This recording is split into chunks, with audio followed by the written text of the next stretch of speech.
Good morning, everyone, and welcome to the 94th episode of the Veritas Fact-Finding Series. And my special guest this morning, Professor Steve Foerster. Good morning, Professor. Good morning, Anthony. Surfacing facts and revealing truths is a never-ending quest for us at Veritas.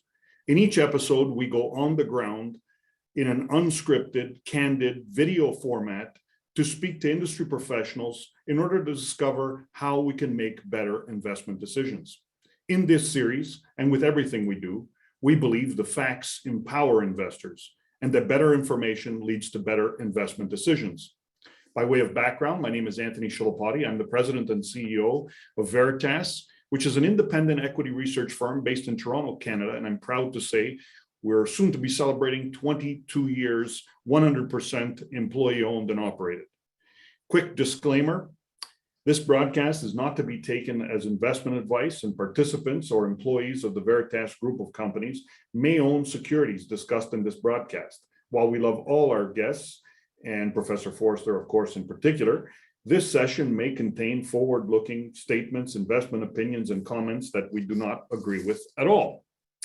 Now, I have to tell you, I'm very excited about this session. I don't know that there's too many humans on Earth that have actually spoken with live the types of individuals, professional and famous investors, really of the last century. Steve Foerster is a professor of finance at Ivey Business School of Western Ontario, and he's worked where he's taught finance for 35 years. He began his career there after he received his Ph.D. from Wharton School at the University of Pennsylvania, and he is also a CFA. He's published over 50 articles in journals such as the Journal of Financial Economics, Journal of Finance, and the Financial Analyst Journal. But really exciting today, and this is a big push. If you don't have a copy yet, you have to get a copy of this. In Pursuit of the Perfect Portfolio, containing the interviews with 10 of some of the most famous prominent finance investors in the world.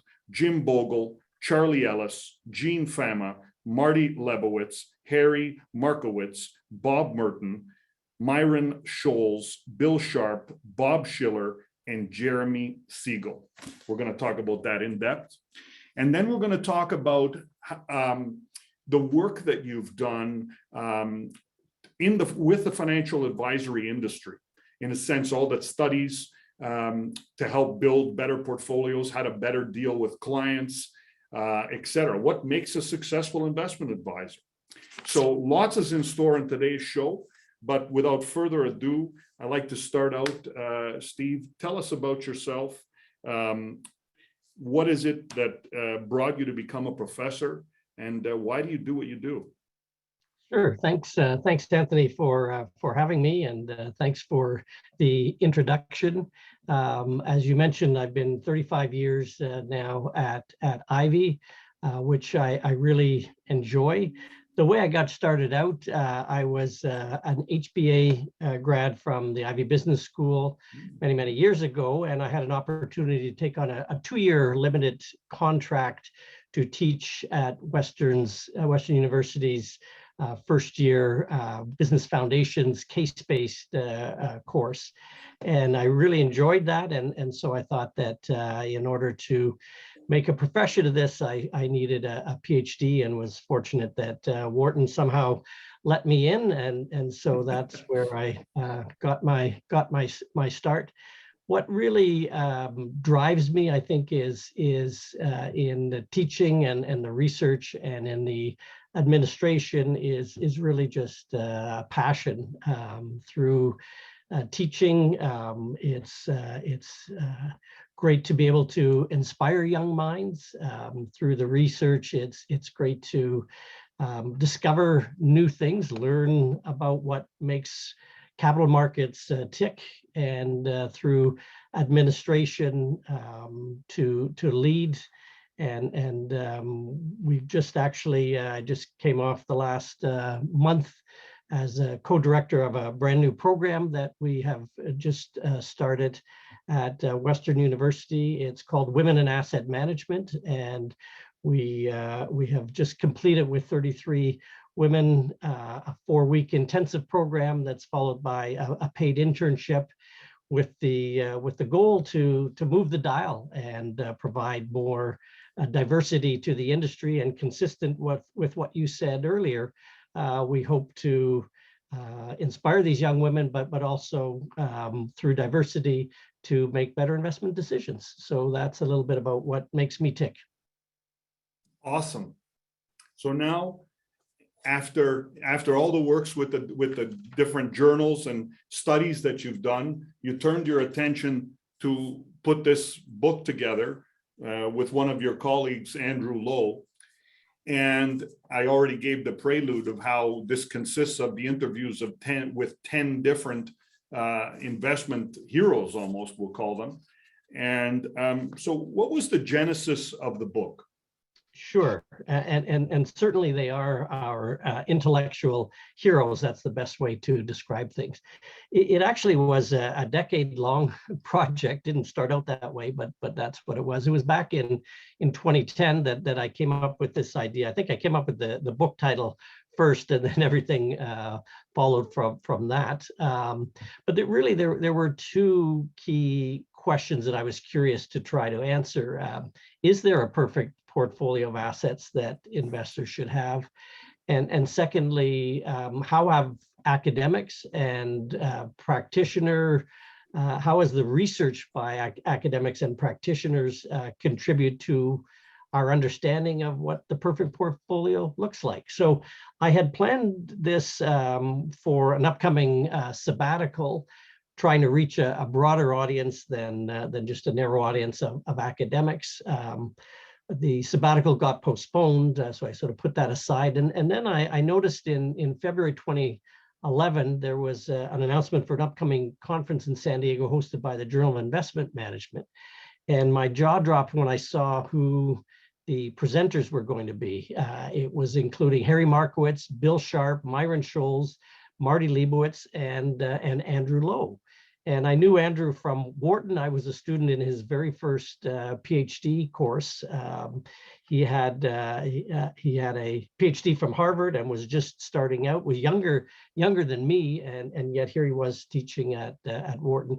And we had stayed in touch over the years. And so I reached out to see if he would have any interest in collaborating on this project. And fortunately, he immediately said yes. And so the rest is history. Wow. So why don't we dig into some of the interviews? Tell us about, let's talk about some of them. What are some of them that stand out and some examples that you can pull up? Yeah, so I can talk about the first two interviews in particular with Harry Markowitz and Bill Sharp. But maybe before that, what was fascinating through the 10 interviews is some general themes that emerged, themes that really shaped the industry that we are now all in. And the first theme is the role that serendipity played in shaping this investment industry. And let me give you some examples of this.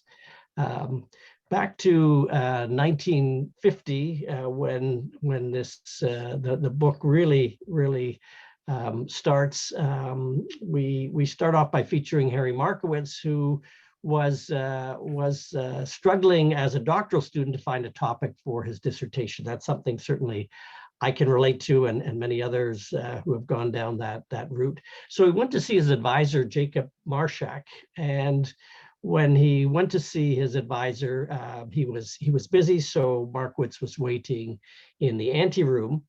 And he struck up a conversation with someone else who was waiting there. It turned out to be Marshak's stockbroker.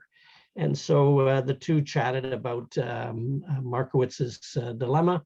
So when Markowitz was invited in to Marshak's office, he told Marshak, he said, "There's a guy out there that thinks I should do the dissertation on the stock market. What do you think?" And later, Markowitz fondly acknowledged that was the best advice he had ever received from a stockbroker. So if not for that chance meeting, who knows how the industry would have developed. A second example is Bill Sharp, who was actually doing some research in an area similar to Harry Markowitz, in an area of operations research. His specific focus was on the topic of transfer pricing. And Sharp thought that he was well on his way, probably halfway done his dissertation. And he went to one of the experts in the field, and the expert said, I don't think this is going to work out. I don't think you have what it takes for a dissertation in this area. So you should really start fresh with something else." And of course, this devastated Sharp. So he went to see his advisor, Fred Weston, and Weston said to him, "Well, remember that seminar that we had recently by this guy, Harry Markowitz, who's just come to Rand, which is where Sharp was at the time. Why don't we go to talk to him and see if there might be something there?" And of course, things worked out tremendously well, and Sharp became Markowitz's protege. Another serendipitous moment was with Jack Bogle. He was a junior in his junior year at Princeton, and he was trying to keep up with current economic developments. He was in the library reading the latest copy of Fortune magazine, and he came across an article entitled "Big Money in Boston" about open-ended investment companies, what we would now call mutual fund companies. And he was so fascinated that he decided to do his undergraduate thesis on the prospects of these kinds of firms, which really turned out in hindsight to be the blueprint for the Vanguard Group. And one other serendipitous moment involving Myron Scholes, a fellow Canadian who was doing an MBA at the University of Chicago. And as a foreign student, he had very limited work opportunities, and he needed to secure a summer job on campus. And although he had never been involved in computer programming, somehow he got a job as a junior computer programmer. And one of his clients turned out to be the future Nobel Prize winner, Merton Miller.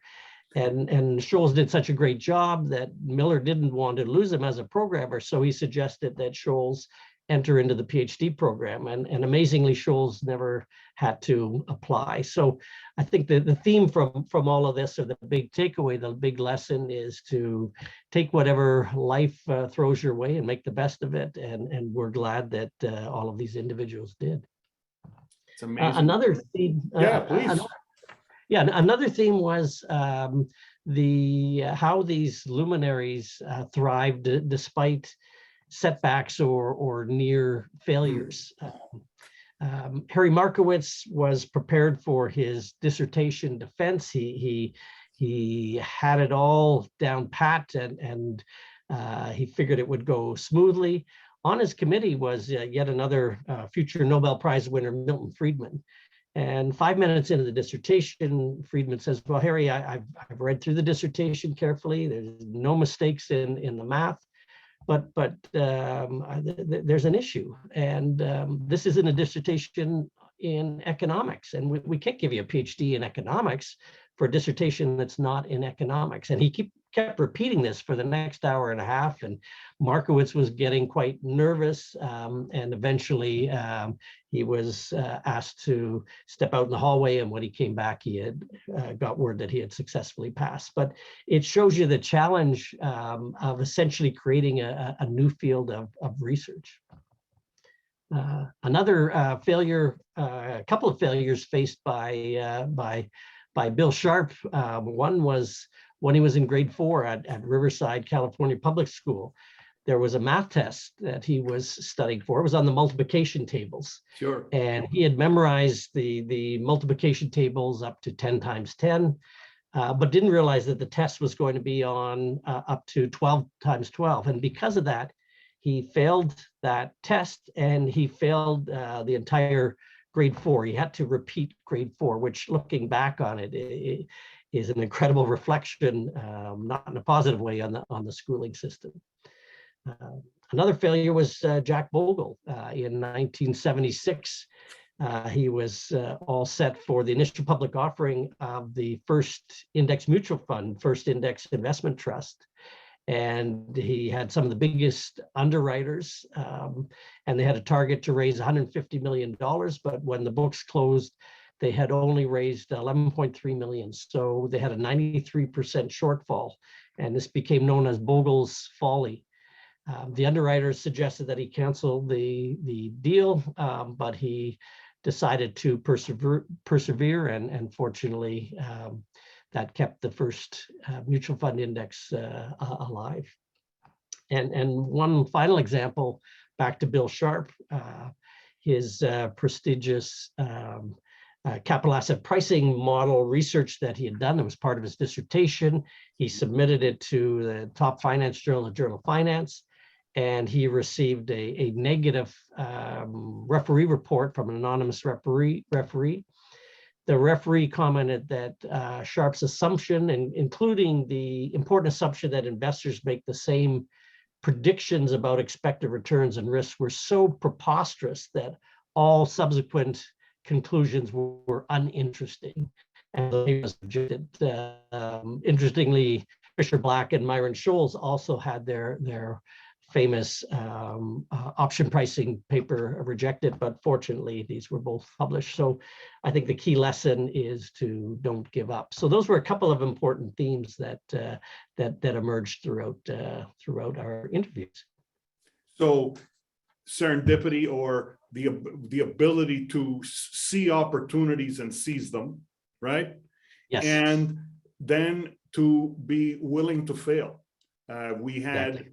We had on our last session, or one of our two sessions ago, we had Brian Studemore, and he's the founder of 1-800-GOT-JUNK, among a number of other fields. And he talks about that as being an entrepreneur, because these individuals that you interviewed, not only are they successful investors, they also created organizations that didn't exist prior to them, that have set the groundwork for our business. So why don't we now turn, you've outlined in your work that there are 7 principles for investors to try to achieve the perfect portfolio. I love it because there's magic in 7, of course. Why don't you take us through that? I understand it starts with 4 simple questions. So why don't we walk through that? We're just talking about the 3 P's of investing. We call it our principles, our process, and our path. So starting out with the 7 principles. So these are basically a checklist that every investor should go through. The first thing that one needs to do is to do some self-reflection in terms of the expertise and the time that you have in terms of managing your investments. Is this something you want to do yourself, or should you rely on a financial advisor? So that's the first step, the first principle.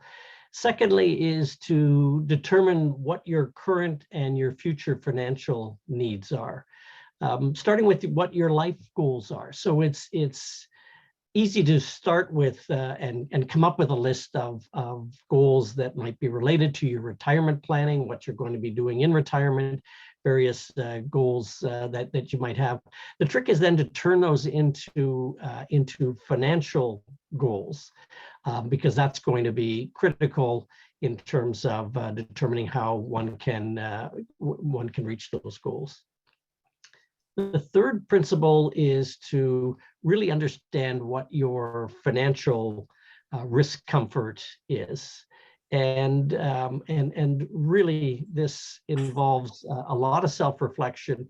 It's one thing to be sipping a nice cool beverage on a warm summer evening on your patio and reflecting on what might happen if your investment portfolio were to suddenly decrease by 10%. But having that actually happen, as I'm sure you're aware, gives you a whole different experience. So it's really trying to truly understand how much risk you're comfortable with. The fourth element is developing an investment philosophy. And relating this back to the book, we present a lot of different perspectives among our luminaries who see the world very differently. And we leave it to the reader to align with whatever the particular philosophy might be. So let me give you an example of the extremes. We have Jean Fama, a Nobel Prize winner, who is known, among other things, for his development of what's called the efficient markets hypothesis.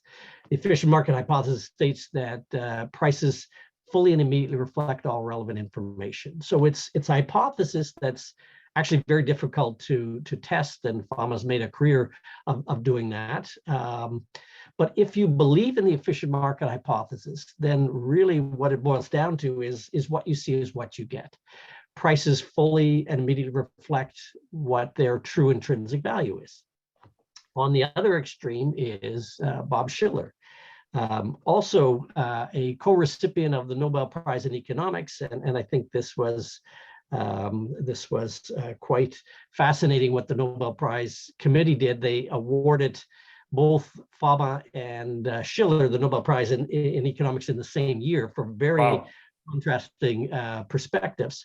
Bob Shiller is what's known as a behavioral economist, one who really questions whether or not investors are rational in the way that they make decisions. And if you believe in a world where not all investors are rational, then prices may not fully reflect what their true intrinsic value is, and therefore there may be an opportunity through active management. So it really boils down to a philosophy of active versus passive management. And so it's important to understand the implications of each and have a view.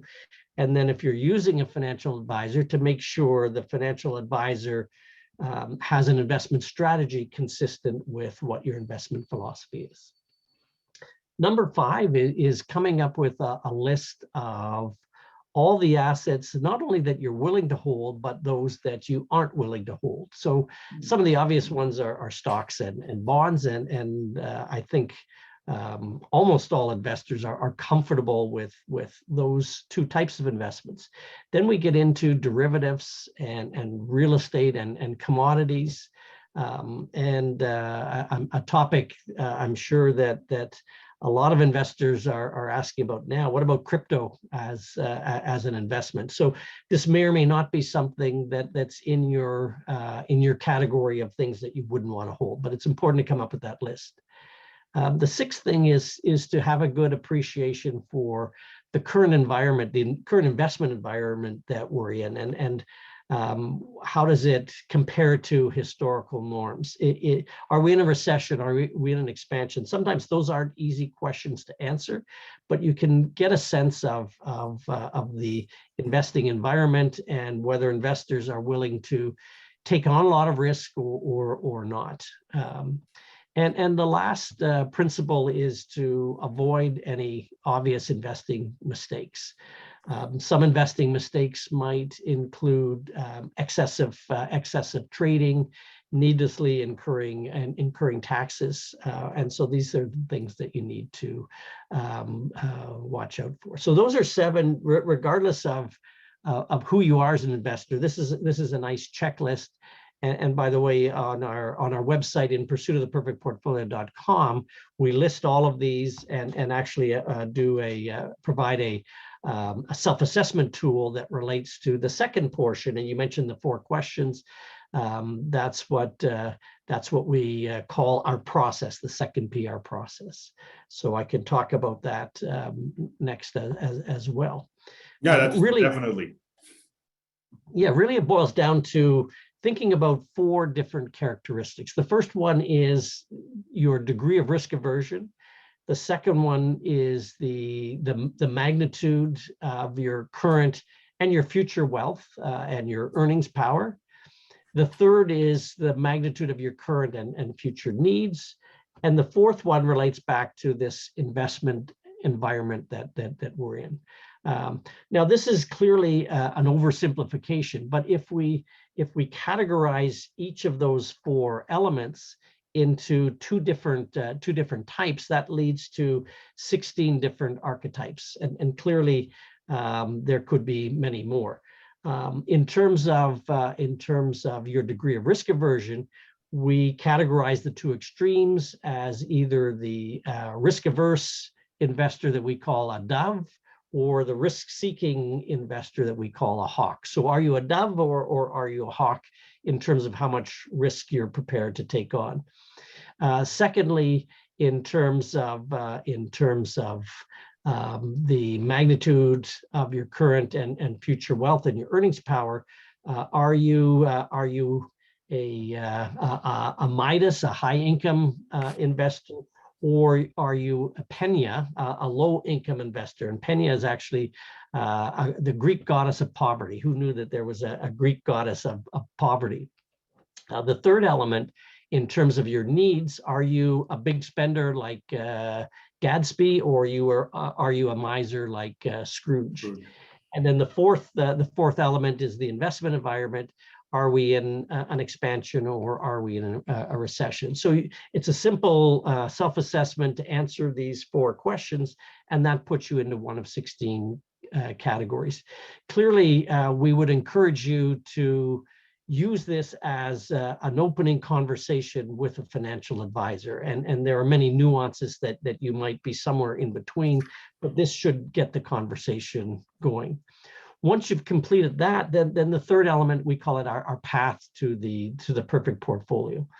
And that really represents the asset mix that you have and suggested actions that you might want to take. So for example, should you be more heavily invested in equities or perhaps more in fixed income? Are there actions that you should take on in terms of increasing your savings? So simply by answering these four questions, you'll get a quick self-assessment that, again, is not meant to be the be-all and the end-all, but to further a conversation with a financial advisor. If anyone has a question, please hover down to the Q&A symbol and type out your question, and I'll make sure we ask Professor Foerster to address it. Got an interesting comment here talking about thinking what a risk-averse investor would have owned perhaps bonds, and that yielded minimal 0.6, 0.5% at the pandemic interest rate low. Then this would have been disastrous, as we saw what's happened since then, right? So how do you deal with that in creating the perfect portfolio? Yeah, so that certainly represents a challenge, and this really comes back to this whole notion in terms of what we as investors have available and what our particular goals might be, and so this is where we can certainly set expectations. There's a challenge in the low interest rate environment that we have been in. And this is a dilemma for investors who aren't prepared to take on a lot of risk. Safe assets aren't yielding a lot, although that is starting to change. This is where we can, and through the conversation between an advisor and an investor, this is where we can explore options, things like in the States, the TIPS, the Treasury index participation securities, in Canada, real return bonds that can help to mitigate some of those factors while still allowing for a low risk investment if one holds to maturity. But really what we've seen largely, not just during this COVID crisis, let's call it, but even since the financial crisis, is that the 60-40 portfolio just hasn't worked. In fact, these balanced funds have really gotten their head handed to them over the last 2-3 years. How does that, it makes it difficult, right? So how do you deal with that?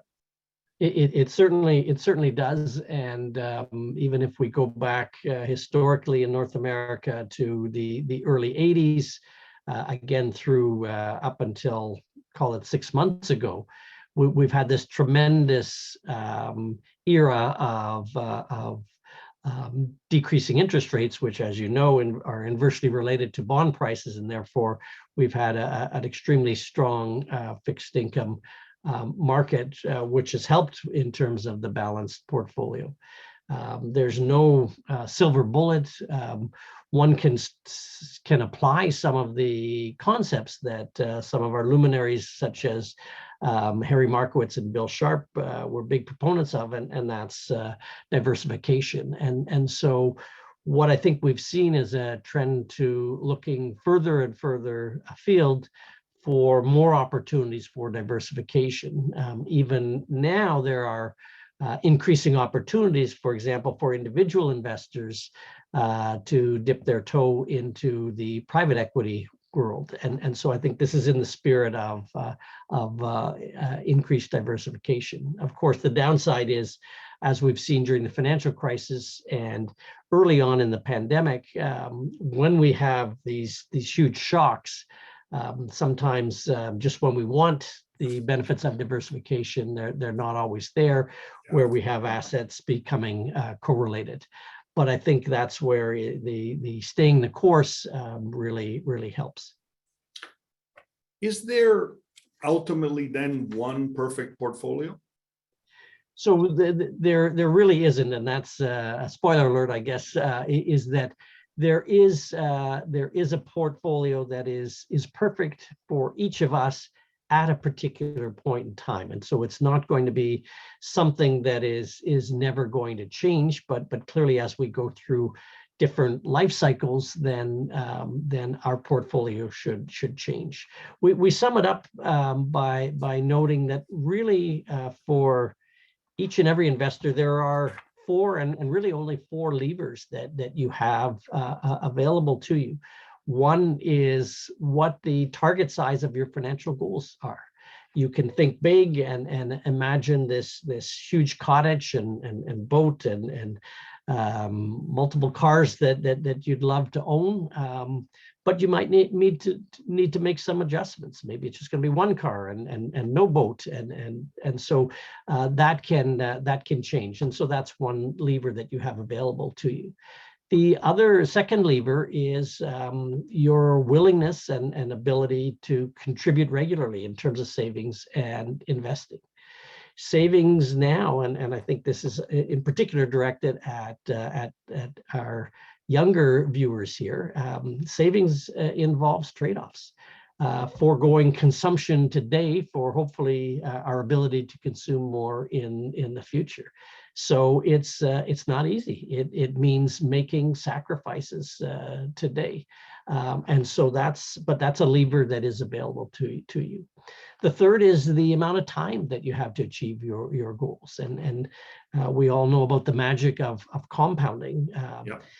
Retiring at 55 when you're 30 might sound like a great aspiration, but the reality might be different as you approach 55, and perhaps you may need to be in the workforce longer in terms of your ability to achieve your retirement goals. And the final lever is the expected return on your savings and investing. And Anthony, we've talked a little bit about that as well. And this is really where the perfect portfolio comes into play. What's that asset mix going to look like? That's going to be the real driver in terms of what your expected returns are. So the path to the perfect portfolio really involves all of these four elements. That's great.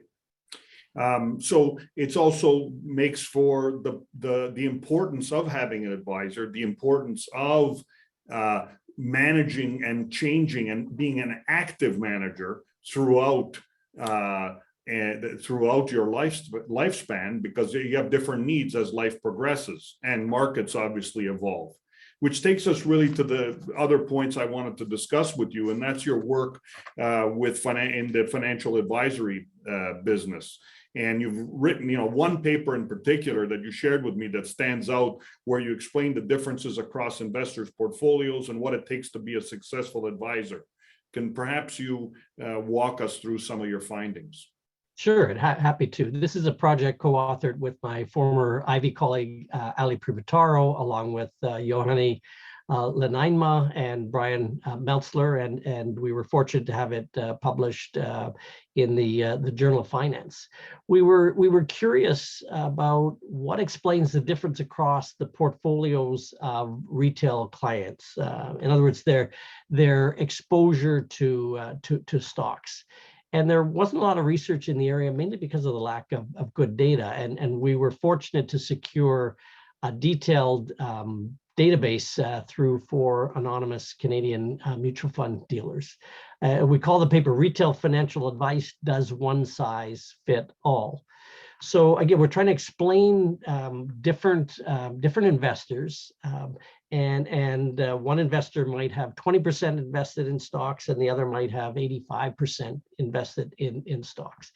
And given the richness of the database, we were able to look at various characteristics for each of the individual investors. And not surprising, advisors adjust their client's portfolio to some extent based on the life cycle of the client's needs. And so, for example, a more risk-tolerant client, we would expect to have a greater proportion in equities. We would expect, as an investor ages, that there will be less invested in equity. So that wasn't surprising. But what was surprising is that the types of usual suspects, if you will, the observable characteristics such as risk tolerance, age, investment horizon, income, and occupation only explained about 12% of the cross-sectional variation in the risky shares, how much equities one individual has. What accounted for even more was what we call the advisor fixed effects. In other words, simply accounting for who your financial advisor was. And so that increased the explanation of the variability from 12% up to 30%. And so that told us even more in terms of whether you would invest a little or a lot in stocks.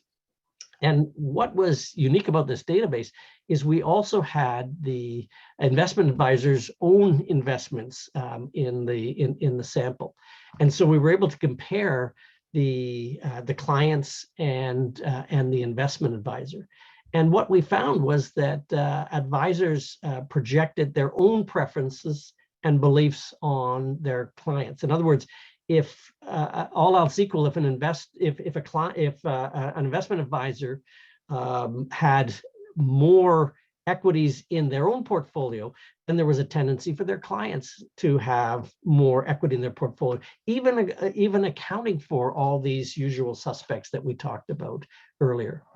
The last thing we found, and this wasn't really a surprise, is that when it came to alpha, or what would be the added value beyond adjusting for riskiness, such as the capital asset pricing might suggest, on average, these investment advisors weren't adding anything on that dimension. And so where we really ended, and really a call for future research that we're also involved with, trying to tease out then other ways in which investment advisors do add value, for example, through financial planning, but these things are more difficult to quantify. So the key takeaways for advisors is, first of all, be aware of your own biases, how you might be inadvertently putting your personal preferences into the portfolios of your clients. Really, really know your clients and tailor their portfolios to what their needs are. And the other takeaway for retail clients is to make sure that that your advisors listen to you. Make sure that they know you, and ask a simple question: what's in your advisor's portfolio, and how is your portfolio different? Very interesting. So, to sum it up, what advice would you give investors as they strive to achieve their financial goals? and ultimately then the perfect portfolio. Yeah. So I think it goes back to just going through this checklist of the 7 principles and recognizing these 4 levers that you have, and be prepared to adjust these levers, the size of your financial goals, how much you're willing to save and invest today, how much time you have until you stop investing and start to draw down in terms of your savings, and finally what expected return you are willing to take, which ties into how much risk you're prepared to take on. Excellent. I'm just going to hit a button here and launch our poll so everyone can tell us what a great job you did, and of course give us input for future podcasts.